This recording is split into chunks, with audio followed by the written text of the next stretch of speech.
There is a climate crisis that poses a threat to the very foundation of life as we know it, in addition to climate change.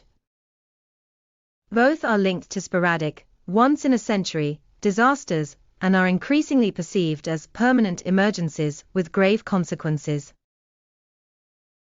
To increase public pressure for climate action, the government should emphasize the term climate crisis and commit to a specific timeline for reaching net zero emissions or announcing a climate emergency. The phrase climate change is now used in official language.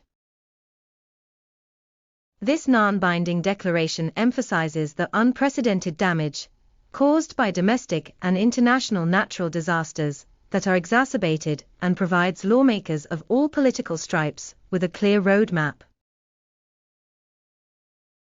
The Ministry of Environmental Issues and Disaster Management should adopt a new collaborative strategy to better address the growing threat of climate-induced disaster risks and support adaptive recovery in the future. It is no longer sufficient to simply create a portfolio of specific legal regulations on prevention, emergency response, recovery, and rebuilding, as well as compensation and risk transfer. In the face of a potentially existential threat, there is an increasing need to integrate knowledge on disaster risk reduction with knowledge on climate change mitigation, adaptation, and insurance. Research on the creation of new legal practices, norms, and beliefs is ongoing, and what follows is a portion of that research. Exploratory in nature, this video focuses on the various legal snags caused by the prospect of increasingly frequent and severe climate change-related extreme disasters, and how different types of practicing officers can address them.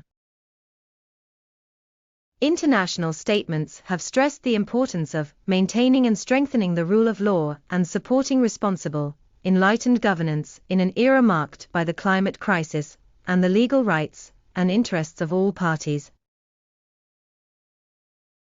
Government, corporations, local governments, civil society organizations, and the most defenseless citizens. A climate crisis statement ought to be adopted by governments on a global scale, encouraging everyone to participate in current and future policymaking efforts, and to take a climate-conscious approach to problems encountered in daily practice.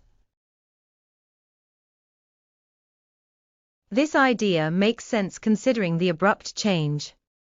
The way we think about and approach disaster risks is challenged by climate change, which also creates several problems for everyone. The many approaches that people can take to dealing with the legal ramifications of climate disaster risks are currently not well defined and are not extensively examined. The fundamental issue raised is how various officers might use their knowledge to influence the way the system reacts to the ongoing threat of more frequent and devastating climate change-related disasters in an era of unlimited harm. We suggest exploring Rosemary Leister's work on the convergence of climate change law and disaster law, as well as studies on crisis law, or exploration of the practical and theoretical conditions under which climate disaster risks arise. Our key objectives are to clarify the possibilities for and barriers to the establishment of an effective climate crisis, and evaluate the conditions under which good or best practices in the field of climate disaster are transferable across communities and public governance. Such an inquiry implies not only to identify several legal tools, techniques, and patterns compellingly operating both through disaster law and across the mitigation, adaptation, and loss and damage issue areas of climate change law, but also to delineate the corresponding complex skills, competencies, and knowledge required in this area of norms. To sum up, Consumer Trading Organization Limited will keep hosting novel concepts,